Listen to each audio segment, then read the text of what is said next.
Salut tout le monde et bienvenue pour ce premier épisode de podcast que je vous enregistre aujourd'hui. Alors, j'ai décidé de faire ce podcast dans lequel je vais vous parler de moi, de mon parcours, de mes questionnements, parce que en parlant de moi, je pense que je parle aussi un peu de vous. Et ça fait vachement écho en plus à ce que je suis en train de traverser en ce moment, où je me questionne beaucoup, ou du moins l'effet miroir et tout ce qu'il apporte avec lui fait énormément partie de ma vie et de ce sur quoi je travaille en ce moment. Donc voilà. Ça faisait un petit moment que j'avais envie de vous faire un podcast parce que c'est vraiment le support que j'utilise le plus et qui résonne le plus en moi et qui m'apporte le plus de connaissances, de ressources. Donc voilà, c'est un format que j'apprécie énormément. Et avant de commencer et de rentrer dans le vif du sujet, je voulais tout d'abord m'excuser si jamais vous entendez des bruits aux alentours parce que... Alors déjà, je suis pas chez moi en ce moment et puis même si j'étais chez moi, j'ai pas vraiment de salle propice, insonorisée, etc. Donc peut-être que vous allez entendre des bruits de l'extérieur, que ce soit le bruit de la pluie vu qu'en ce moment il pleut. Même peut-être des bruits de voitures, des bruits de travaux, des gens qui crient en bulgare à l'extérieur. Enfin voilà, soyez pas surpris. C'est les conditions actuelles. Mais je voulais quand même vous faire ce podcast aujourd'hui parce que ça vibre comme ça. Donc voilà. Dans ce premier épisode, du coup, je voulais commencer par introduire un petit peu une question de base, on va dire. Pourquoi j'ai décidé de devenir sophrologue? C'est une question que je me pose souvent ou qu'on m'amène souvent à me poser. Notamment, j'ai fait le coaching de pêche à Pêche en Églantine il y a quelques mois. Et notamment sa formation comme au naturel, dans laquelle, c'est un peu la première question qu'elle nous amène à nous poser, le pourquoi. Pourquoi j'ai décidé d'être entrepreneuse, pourquoi j'ai décidé de me lancer dans cette aventure, pourquoi dans le développement personnel, pourquoi dans la santé alternative, pourquoi la sophrologie. Donc voilà, dans cette question pourquoi j'ai décidé de devenir sophrologue se niche en réalité beaucoup plus de questions. Et tout d'abord, pourquoi j'ai décidé de me lancer à mon compte, pourquoi j'ai décidé de créer mon entreprise. Alors ça a été tout un long cheminement, il y a mon histoire sur Instagram un peu en détail, mais je vais essayer de vous résumer tout ça. Donc en 2020, j'ai décidé de mettre un terme à mon CDD à l'université de Bordeaux où j'étais assistante pour 2 masters internationaux. Et du coup, en fait, j'ai vécu le premier, le deuxième confinement en étant dans cet emploi-là. Et ça s'est très très très mal passé. La communication était rompue. Ma supérieure, qui était un peu contre le fric, était devenue encore pire qu'avant. Enfin voilà. Et puis, elle me faisait absolument pas confiance alors que je suis quelqu'un de très indépendant qui a besoin d'avoir son autonomie, son espace. Et elle, en fait, elle me harcelait de mails tout le temps ou alors elle répondait pas à mes mails quand j'avais besoin de questions. Enfin bref. La communication était extrêmement difficile et ça s'est très très mal passé. Et j'avais plongé en fait dans un bore-out tel qu'en fait je me suis complètement perdue et j'en pouvais plus quoi. J'avais besoin de retourner à moi et en fait ma façon de retourner à moi c'est généralement de voyager sauf que malheureusement on est entré dans... Enfin voilà, je me souviens plus si c'était le deuxième ou le troisième confinement et ça fait qu'en fait ça m'a un peu pourri donc j'ai pas pu partir et je me suis retrouvée là comme...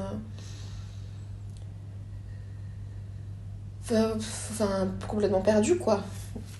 Et du coup, j'ai dû trouver une solution de me retrouver sans partir à l'étranger. Donc, ça a été une grosse remise en question, un gros retour sur soi, à l'intérieur de soi.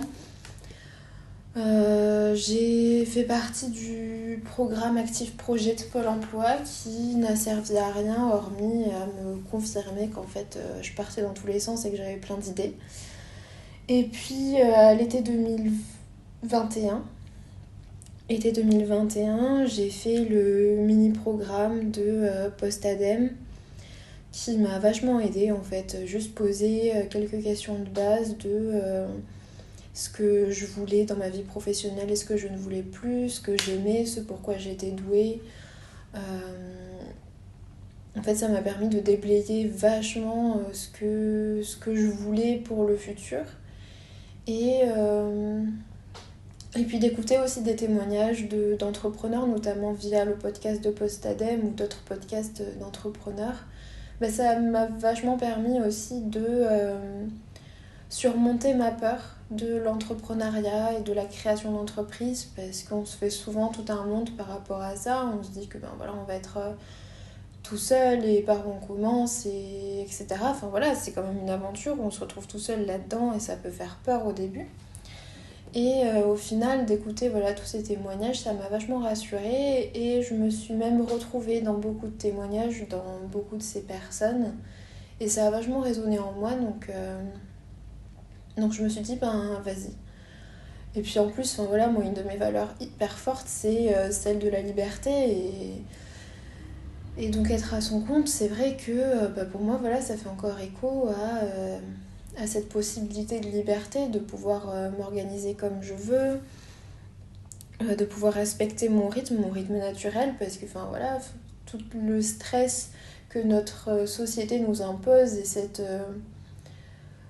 cette quantité d'informations, de tâches, de choses qu'on nous impose, enfin, moi ça va complètement à l'encontre de mon rythme naturel. Alors je sais pas si on est tous au pareil ou s'il y a des gens qui sont naturellement plus rapides ou quoi que ce soit, mais moi je considère que je suis quelqu'un d'assez lent en général. Enfin, il me faut tout un process, un assez long process pour me mobiliser en fait, pour arriver à,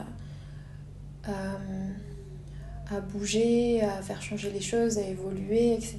Enfin, j'ai souvent cette image de l'escalier en fait qui je trouve me représente beaucoup, c'est-à-dire que sur tout le cheminement de cette marche, voilà, je vais me poser beaucoup de questions, je vais me renseigner beaucoup, je vais beaucoup apprendre. Et après, voilà, il va me falloir un temps de digestion, d'intégration avant de hop, passer à la marche suivante et d'évoluer, de changer, de monter d'un palier. Donc, donc être à mon compte aussi, c'était voilà, cette possibilité de pouvoir renouer avec mon rythme biologique, mon rythme naturel et de prendre le temps dont j'ai besoin, par exemple le matin pour faire mon yoga, pour boire mon café, pour méditer, pour prendre ma douche aussi, parce que bon ça c'est voilà, c'est un peu la base de ma capacité à être éveillée, c'est ma douche, mon yoga, mon café. Si j'ai pas ça, ben c'est mort. Donc voilà en fait, pouvoir m'autoriser de temps en temps si j'en ai besoin d'avoir plus de temps pour méditer, pour respirer, pour faire mon yoga. Voilà, donc pour moi l'entrepreneuriat c'était aussi cette possibilité-là de m'autoriser à prendre le temps nécessaire pour être confortable dans mon corps, confortable dans ma tête, d'avoir les idées claires, d'avoir les yeux bien ouverts, les pieds bien ancrés sur terre et tout ça. Et puis aussi la possibilité vraiment enfin, que l'entrepreneuriat me donne, c'est de vraiment pouvoir créer quelque chose qui a du sens pour moi. Parce que j'adhère pas en fait à beaucoup de choses que cette société nous impose et j'ai pas envie en fait de mettre mon énergie dans quelque chose qui remplit qu'à moitié mes exigences et ma vision de la vie et de donner en fait mon énergie, mon temps qui sont des choses que voilà, qui sont notre plus belle ressource et notre ressource la plus importante en fait, notre temps. J'ai pas envie de donner ça en fait à une entreprise ou à une entité qui respecte pas mes valeurs ou qui résonne pas avec moi ou qui n'a juste pas de sens en fait pour moi. Donc là, pouvoir créer mon activité et pouvoir la modeler en fait comme je le souhaite et avec mon évolution dans le temps, ça, voilà, c'est un vrai cadeau que je me suis fait en me lançant dans l'entrepreneuriat. Donc c'est juste incroyable de pouvoir se faire ce cadeau-là.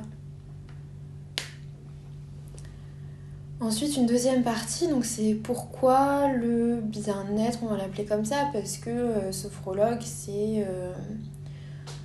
on est plus dans du bien-être au final, même si moi, ce que je propose, et avec les retours de mes clients et avec les transformations que je peux voir, c'est bien au-dessus du bien-être, de ce qu'on entend par bien-être maintenant, parce que le bien-être, surtout là ces dernières années, franchement, moi ça me rabat un peu les oreilles. Des fois, le bien-être, on le voit à toutes les sauces et ça n'a plus de sens. Donc, donc pourquoi j'ai décidé d'accompagner les gens à renouer avec eux-mêmes, à retrouver qui ils sont, à s'autoriser aussi à être pleinement eux-mêmes et à sortir des carcans de la société et de tout ce qu'elle nous impose, ça aussi, ça s'est fait via en fait le mini cours de post-ADEME où je me suis rendu compte qu'en fait en écrivant tout ce que j'aimais et tout ce pourquoi j'étais douée, la catégorie bien-être, les termes que j'ai regroupés dans cette catégorie-là pour schématiser, pour simplifier un peu, parce que j'avais une tonne de choses écrites sur cette liste, la catégorie bien-être, c'était la plus grande en fait, où il y avait le plus grand nombre de termes. Et en fait, c'est ce qui est le plus important pour moi, la santé. La santé mentale, la santé physique. C'est ça en fait que j'ai regroupé dans ce terme de bien-être, parce que oui, c'est être bien, mais être bien, c'est la santé mentale, la santé physique, la santé psychique, on peut l'appeler un peu comme on veut, mais c'est toute cette santé holistique, quoi. C'est toute notre âme, notre corps, nos pensées, et comment elles fonctionnent en synergie, c'est harmoniser tout ça. Et la sophrologie, en fait, c'est ce que ça veut dire, c'est l'harmonisation, en gros, du corps et de l'esprit. Et c'est très très fort, en fait, parce que c'est exactement ma vision de la vie. C'est le mental, le psychique, ça influe sur le corps et vice-versa. Par exemple, si à un moment on décide de se nourrir par des faux aliments, donc tout ce qui va être par exemple McDo, fast-food, ces genres de nourriture qui ne sont presque que du sucre du sucre raffiné, rapide, de très très pauvre qualité, et du gras, pareil, des graisses saturées qui en fait n'ont aucun nutriment. Voilà, si on s'alimente comme ça pendant une certaine période, il n'y a qu'à voir le documentaire Super Size Me pour les personnes qui l'ont pas vu. Franchement, allez le voir parce que c'est un bon exemple.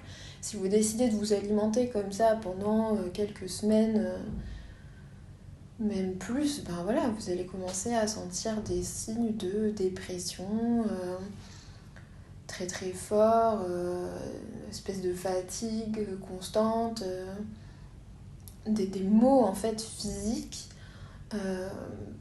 et psychiques qui viennent en fait de votre alimentation. Donc il y a vraiment une corrélation entre ce qu'on met dans notre corps, la façon dont il réagit, et les maux psychiques et psychologiques, mentaux en fait qu'on peut développer avec tout ça. Donc ça marche vraiment en synergie, ça marche vraiment dans un équilibre. Et moi c'est quelque chose qui est hyper important pour moi depuis des années. Parce que, alors voilà, encore une fois, pour vous faire une petite parenthèse, en espérant que ce podcast ne dure pas non plus 15 ans, en fait, moi, ce qui s'est passé, c'est que j'ai des petits soucis de santé depuis toujours. J'ai des soucis de tendon d'Achille, on s'en est rendu compte quand j'avais 5-6 ans. Donc j'ai fait de la kiné pendant très longtemps. J'ai des soucis d'asthme aussi qui sont là depuis que je suis enfant. j'ai eu des soucis de dos en grandissant. Enfin voilà, on va dire que mon corps est pas, a pas gagné le gros lot au début et il a créé des petites choses qui ont créé des inconforts et qui ont fait que voilà, en fait, j'ai eu très très rapidement conscience du corps, de la façon dont il est construit, euh, des, des, des os, des muscles, de comment les stimuler, de comment les renforcer, de ce qui est important de faire, etc. par rapport au corps. Et puis en plus, enfin voilà, j'étais en surpoids quand j'étais enfant, donc j'ai eu beaucoup de moqueries, donc ça fait que... alors déjà psychologiquement c'était pas facile, mais en plus ça a fait que je me suis très très vite intéressée à la nutrition et enfin de façon voilà complètement... Alors au début, bon forcément, ça venait d'un état un peu dépressif et j'ai peut-être fait les choses un peu rapidement, mais en fait je me suis coupée du sucre naturellement, j'ai arrêté tout ce qui était gâteau, etc. Très très vite et puis après, enfin bon, j'ai aussi la chance de grandir dans une famille qui mange assez sainement et qui est assez cultivée par rapport à tout ça, donc ça aide c'est sûr, mais ça a créé en fait un intérêt, une curiosité pour la nutrition et, et ça fait qu'en fait maintenant je comprends les liens entre la nutrition, le psychique et aussi l'activité physique, notamment après avoir fait voilà, 10 ans de kiné et de renforcement musculaire. Plus, j'ai commencé la danse quand j'avais 4 ans, j'ai fait de la natation aussi pendant un moment. Donc voilà, il y a plein de choses qui font que la santé, ça m'a attirée très vite. Et la santé psychique aussi, parce que j'ai souffert de dépression pendant très longtemps, notamment à cause voilà, des moqueries, comme je vous disais, que j'ai subies à l'école, mais aussi à cause de mon climat familial qui était pas sain, en fait, on va dire les choses comme c'était. Enfin, ma mère a eu des problèmes psychologiques pendant très longtemps, qui étaient notamment influencés par les attitudes de mon grand-père, qui lui aussi, je pense, a...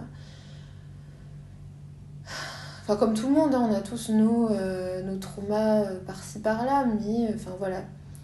On va dire que j'ai grandi dans un environnement qu'on peut qualifier de toxique et que je qualifie de toxique et qui fait que voilà, il y a eu pas mal en fait de choses qui m'ont sauté au visage, qui m'ont sauté aux yeux très très vite et qui ont poussé ma curiosité dans tout ce qui était santé et le lien entre le physique, le psychique, l'alimentation.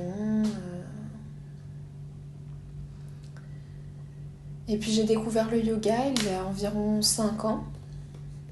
Et ça a été vraiment un tremplin et une vraie révélation parce que j'ai vraiment découvert le lien entre le psychique et le physique en fait. Le yoga, on fait des exercices, du moins le professeur que j'avais nous faisait des exercices de respiration en début de séance. Puis on faisait des salutations au soleil, des postures, des asanas, etc. Et puis en fin de séance, quand on était, vous savez, cette position de fin de séance allongée sur le dos qui s'appelle le Shavasana, ou Savasana, on prononce comme on veut. Quand on était dans cette position, il nous faisait souvent des visualisations, des courtes visualisations. Je pense que ça devait durer peut-être 10 minutes maximum. Et ça, pareil, ça a été une vraie révélation pour moi. Ce moment où on était on était presque en train de rêver, quoi. Mais maintenant, je sais que c'est de la méditation guidée et je comprends les niveaux de conscience, ces états de conscience modifiés qu'on atteignait. Mais à l'époque, je donnais pas de nom à ça, mais je comprenais juste le bien que ça me faisait et je me déconnectais complètement du présent, de la réalité. Et en même temps, je m'y reconnectais d'autant plus. Je sais pas si vous comprenez ce que je veux dire, mais c'était comme si je me reconnectais à l'intérieur de moi et comme si j'étais d'autant plus ancrée avec moi-même et d'autant plus alerte et d'autant plus... comment dire ça, comme si je le visualisais d'autant plus, comme si j'étais d'autant plus présente au présent et à moi-même. Et ça a été une révélation encore de fou, quoi. Donc ça fait qu'en fait, il y a plein de petites étapes comme ça de ma vie qui font que quand j'ai fait ces mini-cours de post-ADEME à l'été 2021, il y a tout qui connectait, quoi. Et puis pourquoi la sophrologie, bon, maintenant que je le vois de quelques mois de recul, forcément ça fait sens, quoi. Enfin, avec tout le travail de respiration pour lequel j'ai eu un énorme coup de cœur pendant le yoga, et puis aussi cette visualisation que ce professeur nous faisait faire, enfin plus la respiration, enfin voilà, avec mon histoire avec le yoga, c'est clair que la sophrologie ça fait carrément sens. Mais du coup vous vous demandez peut-être pourquoi j'ai pas fait prof de yoga dans ce cas.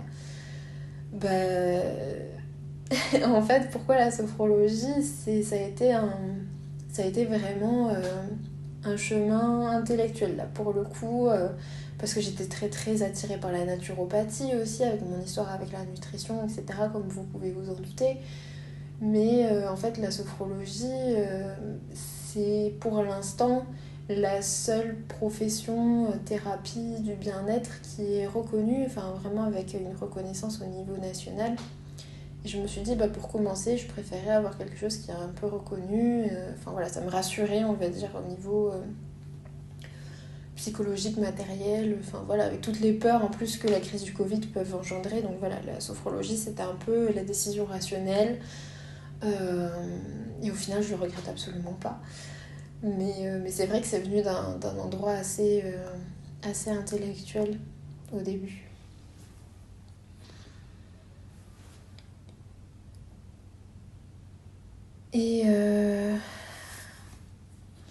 Et puis bon, voilà, il y a toutes les peurs aussi liées au yoga, avec le physique que j'ai, avec les problèmes physiques que j'ai, j'arriverai jamais à faire ceci, j'arriverai jamais à faire cela. Donc enfin voilà, vous connaissez tout ce genre de peurs.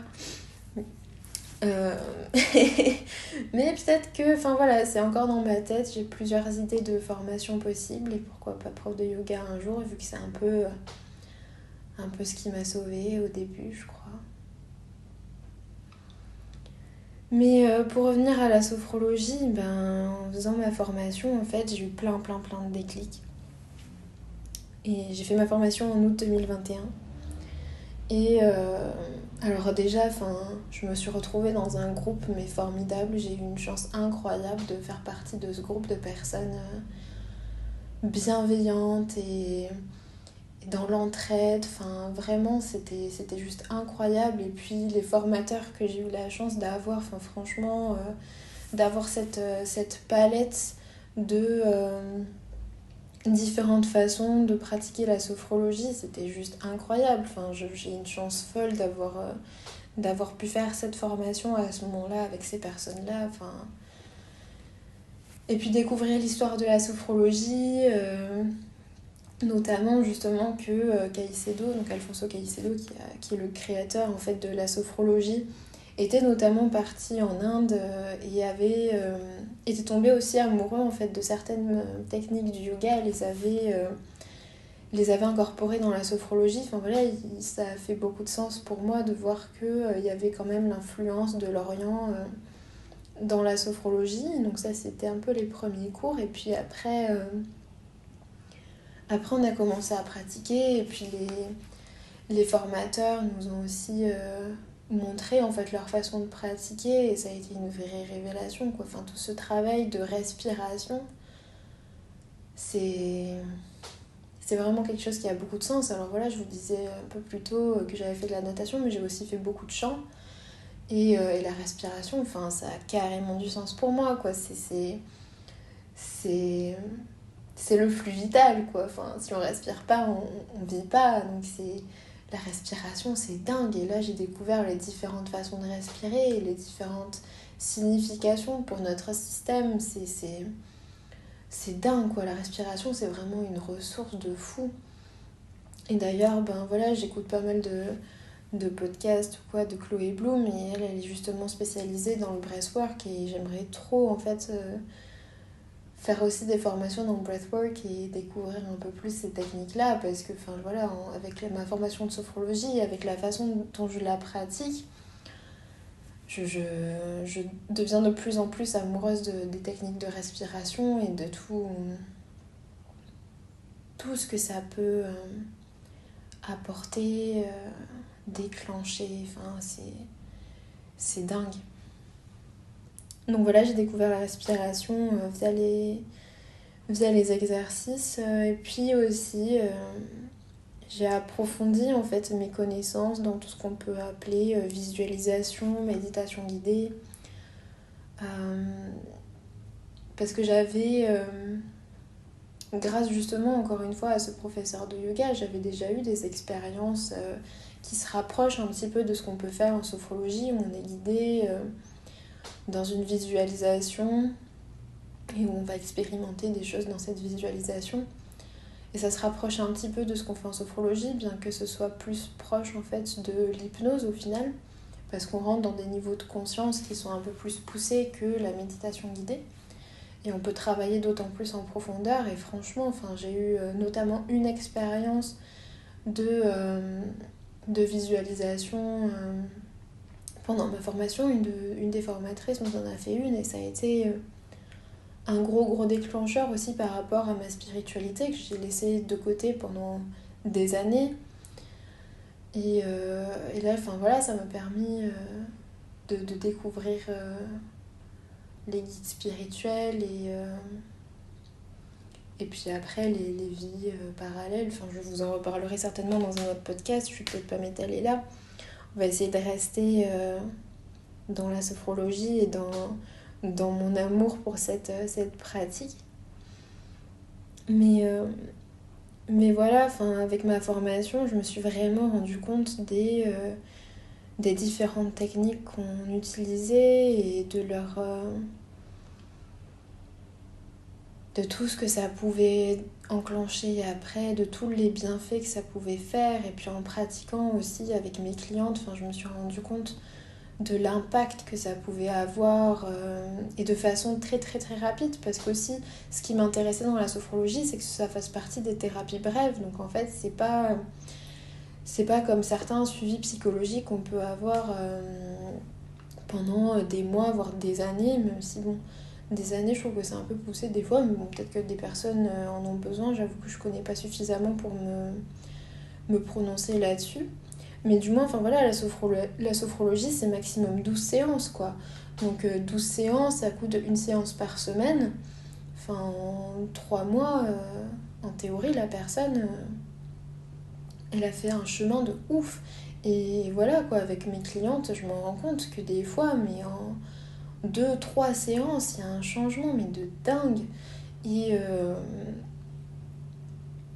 donc...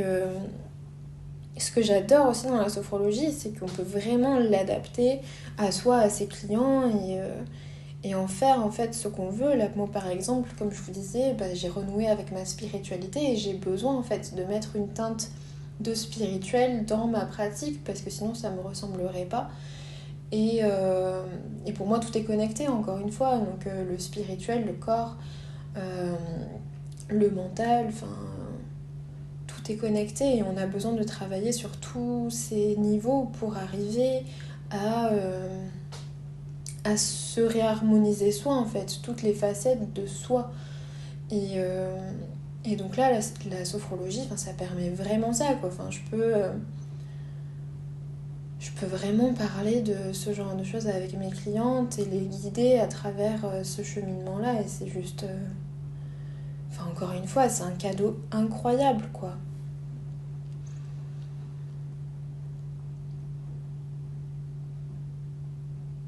Et puis aussi, voilà, en fait, ce qui est un autre des... comment dire ça, une autre des caractéristiques des thérapies brèves, c'est qu'en plus d'être courtes et que le client voit des résultats de façon très rapide, c'est qu'aussi en fait on donne le pouvoir aux gens. C'est le client, le sujet qui a lui-même le pouvoir sur sa vie. Moi je suis pas là pour lui dire de faire telle ou telle chose et que ça va changer sa vie. Non, en fait, il faut que ça vienne de la personne.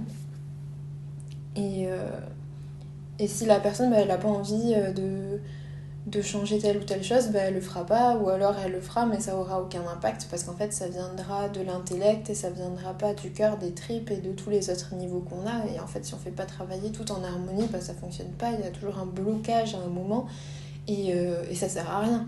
Donc c'est ça en fait que j'aime aussi dans les thérapies brèves et notamment dans la sophrologie, c'est que moi je donne des clés, je donne des pistes, j'interroge la personne, j'essaye en fait je communique des outils, je communique mes connaissances et après la personne elle en fait complètement ce qu'elle veut quoi. Et puis des fois, je dis des choses et puis au final, la personne en face me dit ah ben non, ça résonne pas du tout, je crois que c'est pas ça, donc on zappe en fait. Moi, ce que je pense, c'est des fois mes intuitions, ou ce qui me vient comme ça en tête, ça résonne pas avec la personne, donc on fait autre chose et c'est super en fait de pouvoir avoir ce dialogue et partager ce moment en fait, parce qu'en fait, c'est un vrai partage en fait de partager ce moment d'égal à égal où on est vraiment sur le même niveau, où il y a un échange, où chacun vient avec son background, avec ses questionnements, avec ses propres connaissances, parce que c'est ça aussi qui est formidable, c'est qu'on rencontre des gens qui ont des parcours tellement différents. Et voilà, j'ai eu la chance de travailler avec des personnes extrêmement éveillées et au courant de plein de choses. Et donc même moi, en fait, j'ai appris de ces personnes, j'ai découvert des auteurs, j'ai découvert plein de choses et c'est formidable, quoi. C'est juste formidable de pouvoir, encore une fois, voilà, échanger avec des personnes comme ça.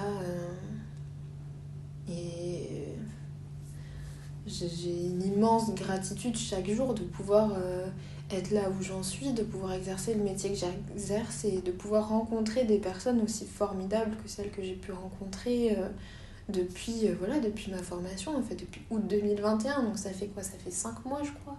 On est en janvier 2022 aujourd'hui. Et ouais, c'est allé tellement vite et j'ai eu tellement de chance de rencontrer toutes ces personnes. C'est dingue.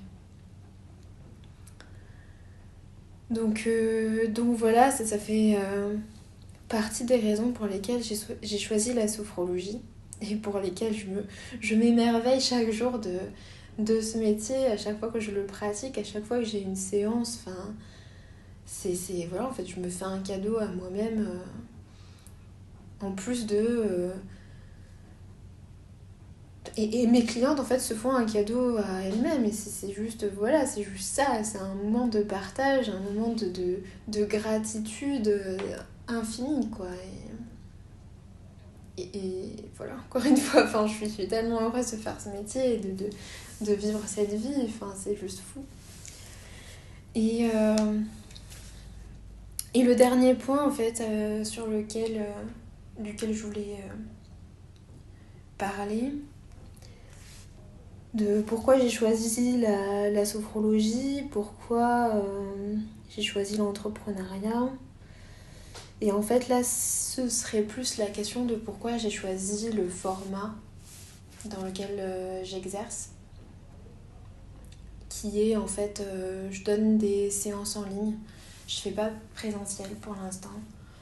Et peut-être que j'en ferai jamais parce que je crois que ça me correspond pas trop, ou alors j'en ferai mais de façon temporaire, parce que je me disais c'était peut-être des séances de groupe en extérieur de temps en temps.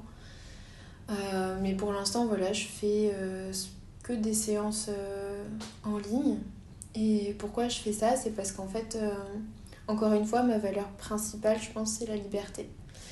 Et pour moi, la liberté, c'est le voyage. Et je veux voyager dans ma vie, je veux continuer à voyager, En fait, je me vois pas sédentaire. Pour l'instant, je me vois pas dans la sédentarité. C'est quelque chose qui résonne pas en moi, c'est quelque chose qui me parle pas. Et peut-être des fois je le ramène à mes ancêtres parce que en fait du côté de mon père je suis berbère et les berbères voilà, jusqu'à il y a pas très longtemps c'était encore un peuple nomade. Juste pour vous dire, en fait mon grand-père a connu ça. Donc c'est très très très récent, la sédentarité chez les Berbères. Et, et je crois qu'en fait, il y a quelque chose comme ça de transgénérationnel peut-être, ou alors juste les histoires qu'on m'a racontées, hein, je sais pas, hein, des fois comment ça fonctionne là-haut, mais et quand je dis là-haut, c'est dans ma tête, ou dans mon cerveau, ou enfin voilà, c'est dans mon esprit peut-être, enfin je sais pas, mais bref, vous avez compris.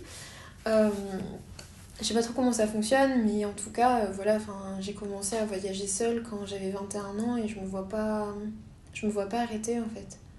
J'ai besoin de continuer à voyager, à explorer ce monde, à découvrir, à rencontrer des gens, à échanger avec des personnes qui ont des cultures complètement différentes de la mienne et à expérimenter ce monde en fait.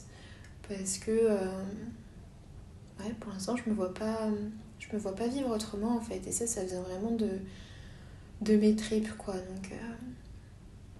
Donc là, avec ce métier-là et cette façon de l'exercer, franchement, ça me laisse une liberté de pouvoir vivre ma vie comme je l'entends.